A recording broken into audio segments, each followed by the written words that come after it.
오병이어의 기적을 오늘 성경 본문이 이야기해주고 있습니다. 오병이어 기적 참 많이 들은 설교 제목인 줄 압니다. 그리고 주일학교에서 이 설교를 굉장히 재미있게 이렇게 했던 그런 기억도 있습니다. 예수님이 배를 타고 따로 한적한 곳으로 이동하셨습니다. 그런데 그들이 이동하는 곳을 본 사람들이 예수님이 계신 곳으로 다 나왔다라고 이야기해주고 있습니다. 그곳이 바로 빈들이었다라고 성경은 말해주고 있습니다.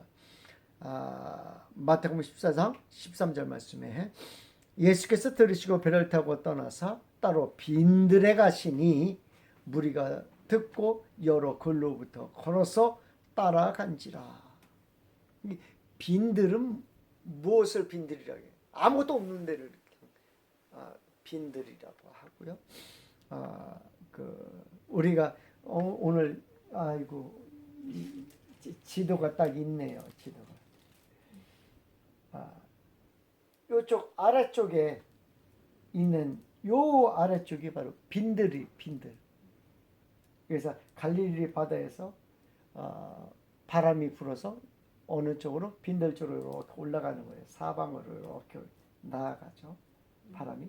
그래서 예수님께서 바닷가에 앉으셔가지고 설교하면 자동 확성기가 되어가지고 참 복음이 퍼져나가는 그런 모습을 취하고 있죠. 갈릴리 바다의 특징이에요. 갈릴리 바다의 특징. 그곳에서 주님은 말씀을 증거하기 시작하셨습니다. 예수님의 말씀이 얼마나 꿀 같았던지 주님의 말씀에 시간이 가는 줄 모두가 몰랐습니다. 주님의 말씀에 자리를 뜨는 사람도 없었습니다. 얼마나 오래 증거하셨든지 때가 저물어갈 때까지 복음을 증거하셨다라고 성경은 말해주고 있습니다. 이때의 상황에 대하여 제자들은 이렇게 말해주고 있습니다. 때가 저물어가매 제자들이 예수께 나와 여짜오되 이곳은 빈들이요 날도 저물어가니 무리를 보내어 두루 촌과 마을로 가서 무엇을 사 먹게 하옵소서. 날이 저물어가니까 제자들이 예수님 그만 말씀 증거하시고요. 저들을 보내서 좀 마을로 가서 먹을 걸 좀 먹게 해야 되겠습니다 하고 예수님의 제자들이 중간에서 끄는 것 같습니다. 많은 사람들이 그곳에 있었습니다. 그들이 처한 상황이 지금 굉장히 안 좋습니다. 본문에서는 이 상황에 대하여 이렇게 설명하고 있습니다. 목자 없는 양 같다라는 표현을 예수님께서는 사용하십니다. 무리를 보시고 목자 없는 양 같은 그들의 모습에 목자 없는 양 같았다라고 성경은 표현해주고 있습니다. 목자 없는 양은 어떤 특징이 있습니까? 우리가 너무나 잘 알듯이요. 위험에 노출되고요. 무엇을 먹고 마실지 모르는 상태가 되는 것이 목자 없는 양들의 모습이라고 합니다. 목자는 푸른 초장과 맑은 물가로 양들을 인도해 가는 것입니다. 그리고 나쁜 짐승들로부터 보호해 줍니다. 밤에는 울타리를 치고 그 안에 가둡니다. 목자는 문을 통하여 들어와 양들을 돌보지만 도적은 담을 넘어와 양을 해치게 되는 것입니다. 또한 이 울타리는 들짐승으로부터 양들을 보호합니다. 들에 풀어져 있을 때에는 자기의 목숨보다도 더 양들을 아끼어 들짐승으로부터 보호해 주는 것이 목자가 하는 일입니다. 목자가 없으면 어떻게 되는 겁니까? 그러면 양들은 각기 각기 제 길로 가는 거예요. 동서남북이 없어요. 뿔뿔이 막 흩어지는 거죠. 어디가 길이고 어디에 먹을 것이 풍부하고 어디에 어느 쪽으로 가야 맑은 물이 있는지를 모릅니다. 낭떠러지기를 모릅니다. 죽는 길인지도 모르고 갑니다. 양들은 그래요. 죽는 길, 그 길로 가면 낭떠러지가 있어서 죽는 길인지도 모르고 그냥 가는 거예요.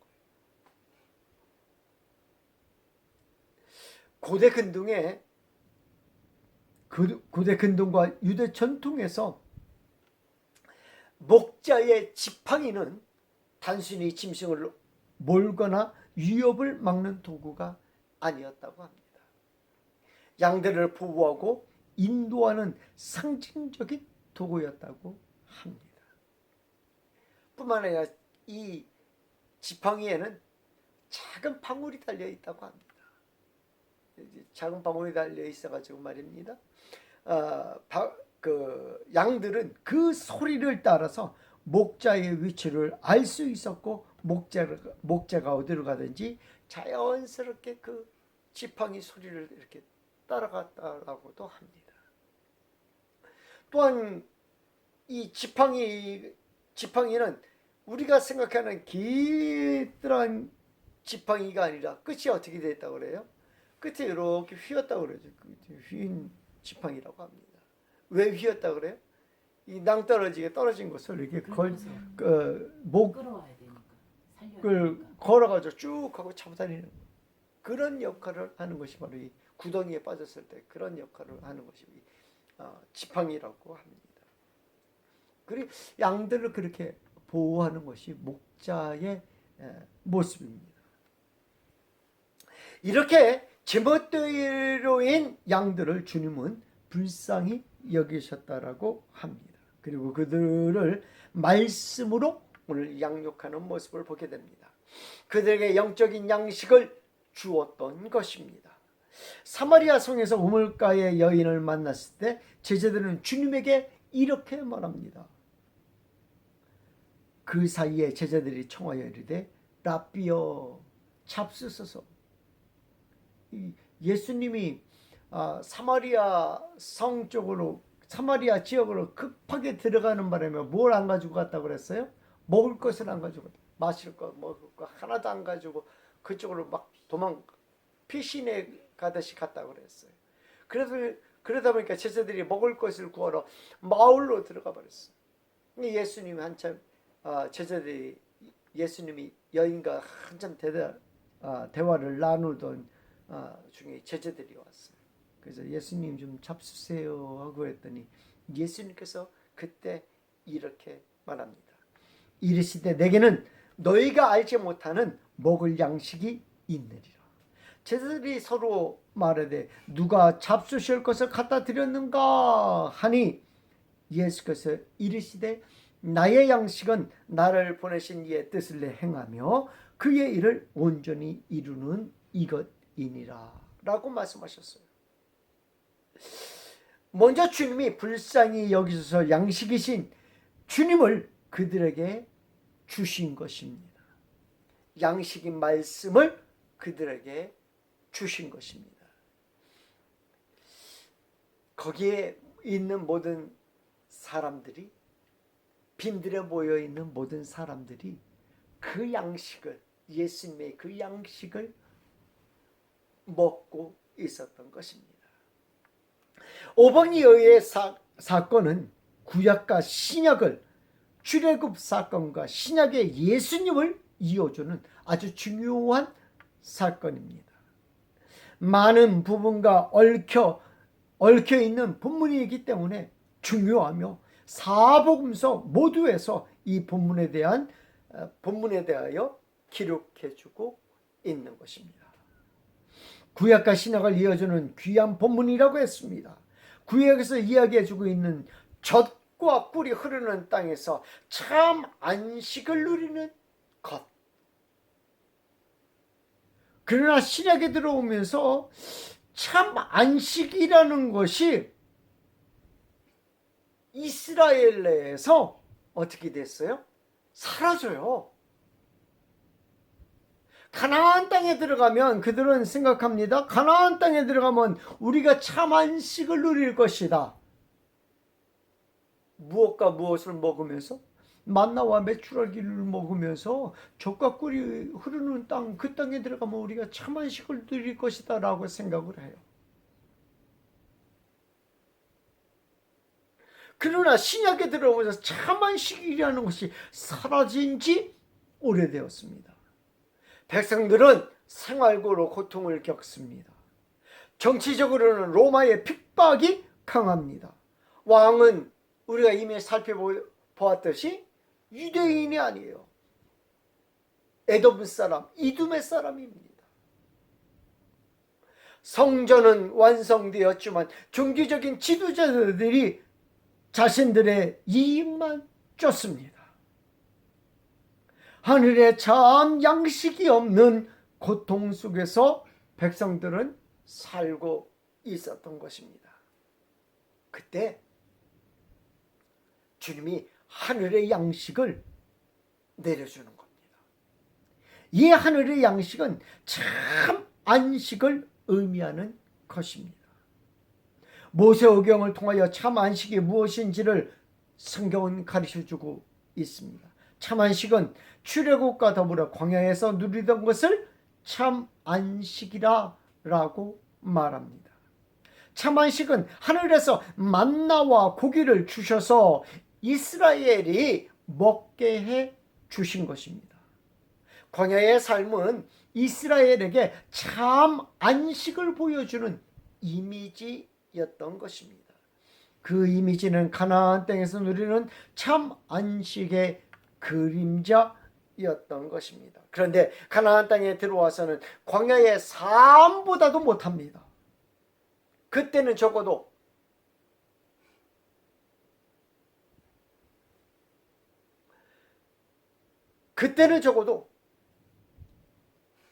광야에 있을 때 그때는 적어도 먹을 것을 걱정하지는 않았어. 먹을 것을 걱정하지는 않았어. 근데 이제는 기근과 가뭄으로 인하여 끼니를 걱정합니다. 세금으로 다 뛰어가니까 끼니를 걱정합니다. 그리고 그곳에서는 말입니다. 적어도 병 때문에 고생을 안 했는데 가나안 땅에 들어오니까 웬 환자들이 이렇게 많은지 몰라요. 아픈 사람이 이렇게 많은지 몰라요.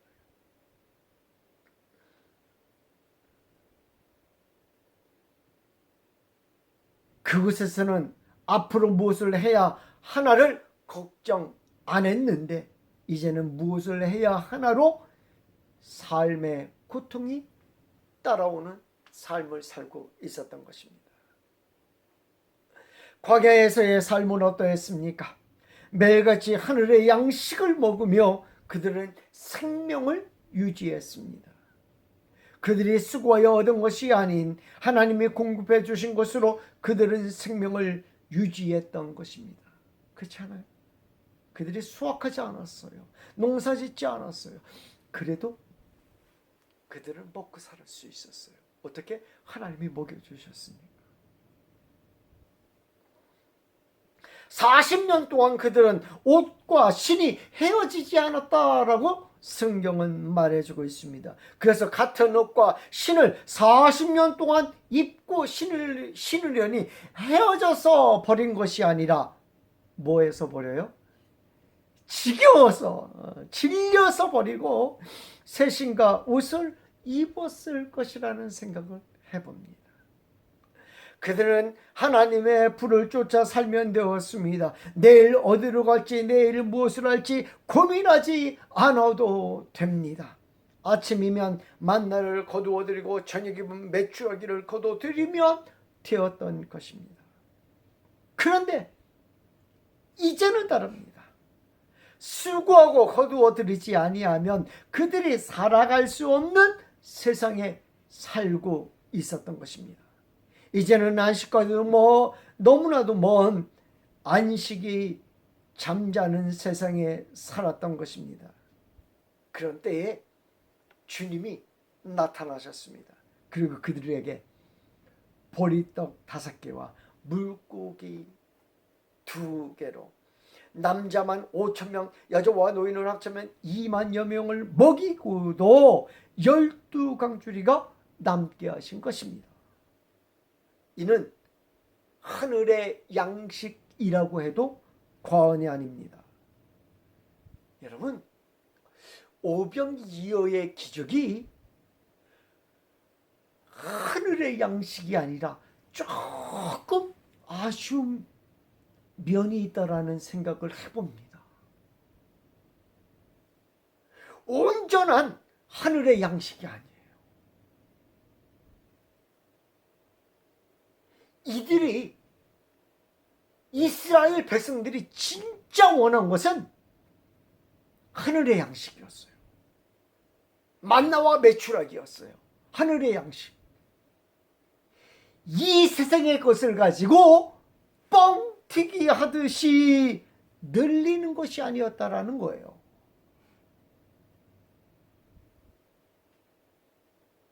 이 세상의 것은 거룩하지 않기에 이 세상의 것을 가지고 뻥튀기 하듯이 늘리는 것은 온전한 하늘의 양식으로 보기가 어렵다라는 거예요. 굉장히 중요한 겁니다. 분명한 것은 이 일은 백성들 가운데 굉장히 놀라운 사건으로 변환됩니다. 아니, 오병이어의 기적은 그를 메시아로 서게 하기에 충분했을 것입니다. 오병이어의 기적을 일으키자 예루살렘으로부터 서기관들이 막 옵니다. 바리새인들이 막 와요. 오병이어의 기적 막 와서 봤다고 했잖아요. 예수님을 봤다고 했잖아요. 근데 그들은 예수님을 또 시험해요. 그러고서는 메시아로 받아들이지 않습니다. 그들이 원한 것은 먹고 마심을 원하는 것이었기 때문에, 하늘 양식을 원하는 것이었기 때문에 그래요. 이 세상의 것을 가지고 뻥튀기 하는 것이 아니라 하늘의 양식을 원했기 때문이라고 한편으로는 생각해 봅니다. 요한복음 6장 26절에 예수님께서 이렇게 말씀하십니다. 너희가 나를 찾는 것은 표적을 본 까닭이 아니요 떡을 먹고 배부른 까닭이로다. 예수님께서 그들을 바라보며 비아냥거렸던 것 같아요.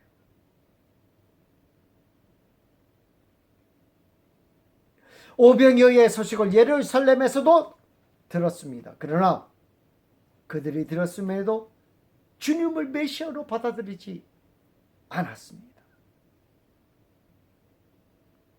그들도 이들에게는 오래간만에 느껴보는 하늘의 양식입니다. 그러나 그들은 육신의 양식을 위하여, 썩을 양식을 위하여 그리스도이신 예수님을 버렸던 것입니다. 우리에게 소망이 있다면 무엇일까요? 우리에게 소망이 있다면 무엇일까요? 에덴 동산 의루의 회귀. 왜냐하면 에덴 동산으로 다시 들어간다라고 하는 것은 무엇을 전제로 하고 있어요? 영원히 살 수 있다라는 걸 전제로 하고 있어요. 왜냐하면 그곳은 생명나무가 있기 때문에, 생명나무 열매가 있기 때문에, 생명수 과일을 먹고 영생할 수 있기 때문입니다. 생명수 과일이 있는 이유에 대하여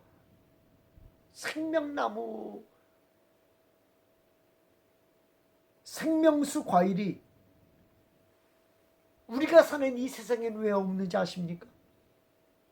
에덴 동산에는 있고 여기는 없다. 어떤 의미가 있을까요? 아주 중요한 얘기인데 그곳엔 하나님이 계시기 때문이에요. 그곳에는 하나님과 함께 거닐 수 있는 곳이기 때문에 그래요. 그런데 이제 신약에서 예수님이 물고기 2마리와 보리떡 5개로 놀라운 기적을 만드신 것입니다. 이는 하늘의 양식이었던 것입니다.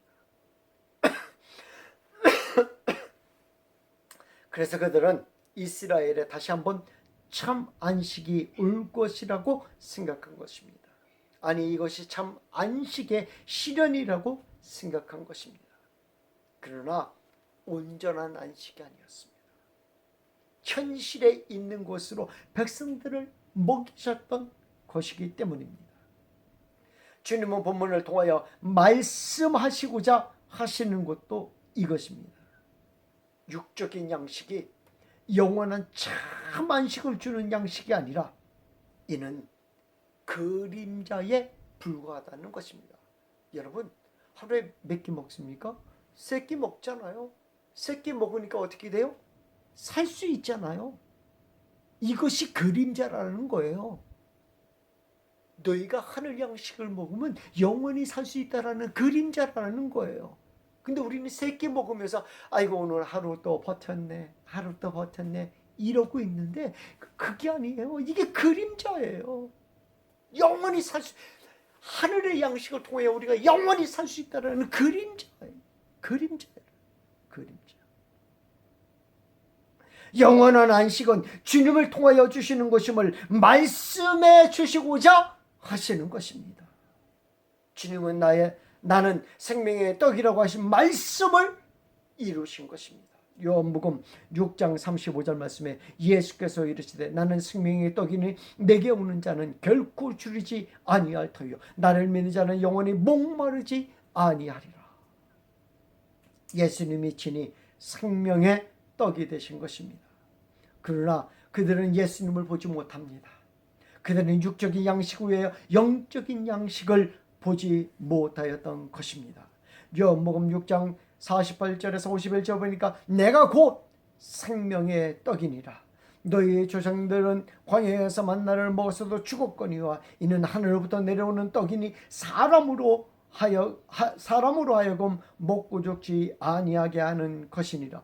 나는 하늘로부터 내려온 살아있는 떡이니 사람이 이 떡을 먹으면 영생하리라. 내가 줄 떡은 곧 세상의 생명을 위한 내 살이니라. 우리가 영원히 살 수 있는 길은 예수 그리스도 밖에 없다라는 사실을 주님께서는 우리가 알기를 원하시는 것이었습니다. 그러나 당시의 사람들은 주님을 바라보지 않고 오병, 이어만 바라보고 육적인 음식만 바라봤던 모습을 보게 됩니다. 우리가 예수 그리스도를 통하여 영적인 양식이 여러분에게 충만하기를 주님의 이름으로 축원을 드립니다. 아멘. 기도하겠습니다.